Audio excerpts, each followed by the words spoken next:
We have the president of the University of Ghana Student Advocacy, a pressure group in the University of Ghana, Legon. Emmanuel Addo was recently disqualified by the authorities of Legon from contesting for the SRC president of the school. He didn't accept that decision. He took the case to the court. Welcome to High School TV, Ima. Thank you very much, Sadiq. There are a lot of issues going on in the University of Ghana, Legon at the moment. As a concerned student, first of all, let's look at the decongestion exercise.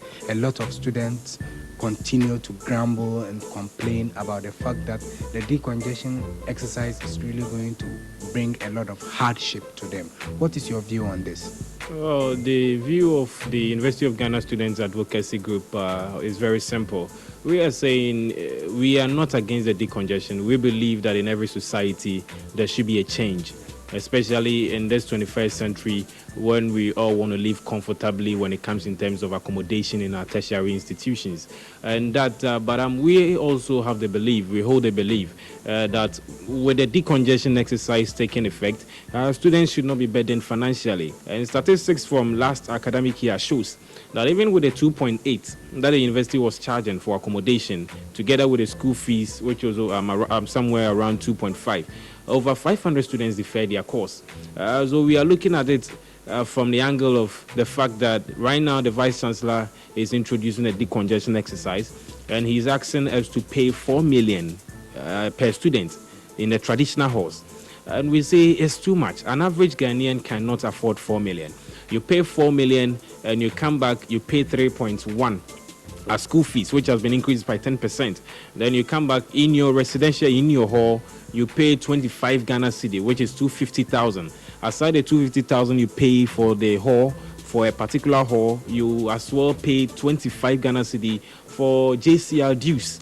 At the end of the day, you pay another 20 cedis as refundable fee. You go to your department, you pay money in between the amount of 30, 50 cedis. Then you see at the end of the year or at the end of the day, you realize that you summing up to 8.5, and we say it's too much. An average Kenyan can't pay.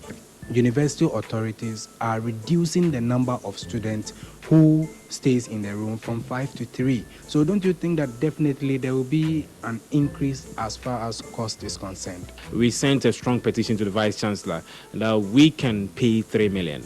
We can pay 300 Ghana cedis, and in extreme cases, 3.5. They've given deaf ears to our petition.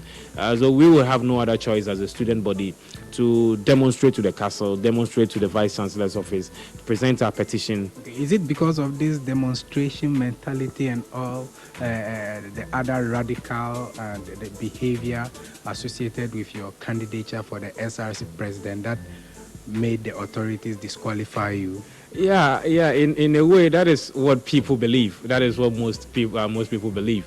But I also hold certain strong beliefs why this qualification whole thing came about.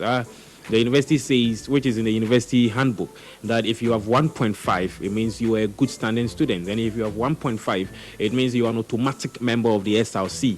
So why is it that if you're an automatic member of the SRC, you can't contest for an executive position of that SRC? And it is biased in the sense that at the end of the day, if we do not get an SRC president, a JCR president acts. You understand? So why is it also not introduced at the JCR level? Because if at the end of the day we don't have an SRC president, it is a JCR president who acts. I am an average student. The academic performance of students is in no way to determine the leadership capabilities of that student. For all you know, someone can be a first-class student. The person will get into a leadership position and the person will perform poorly. An average student will say second class upper, second class lower, will get to a leadership position, and you see how good the performance will be.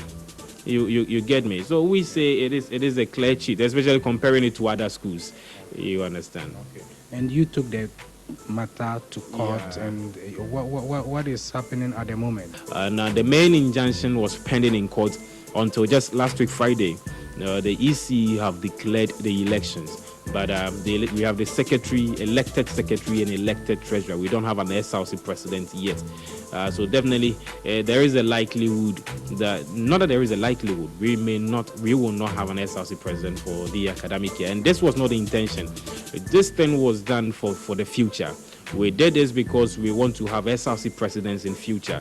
We did this because we would want to set the record straight, so that in the near future, the others coming will not suffer the same fate. Okay. What is the way forward for you? The way forward, I think, is very, very simple, in the sense that we believe it's about time that our student movement becomes very strong and very formidable. Just before we go, you got an award as the ESLA award. Can you tell us more about it? Yeah. ESLA Awards, I must be very honest that this was an award that I was not really expecting. We were 3 nominees. There was promising student activists. The nominees were 3. And fortunately for me, I had the highest vote of about 4,200. That was the votes of the student, cast by the student. And I thank all students who voted, and those who did not vote, I hope next academic year they will vote massively. Emmanuel Addo is the president of the University of Ghana Advocacy, a pressure group on campus. And you are an old student of Benkum Senior High School as well. So big ups to all our Benkum Senior High School fans, High School TV. This is how we do it.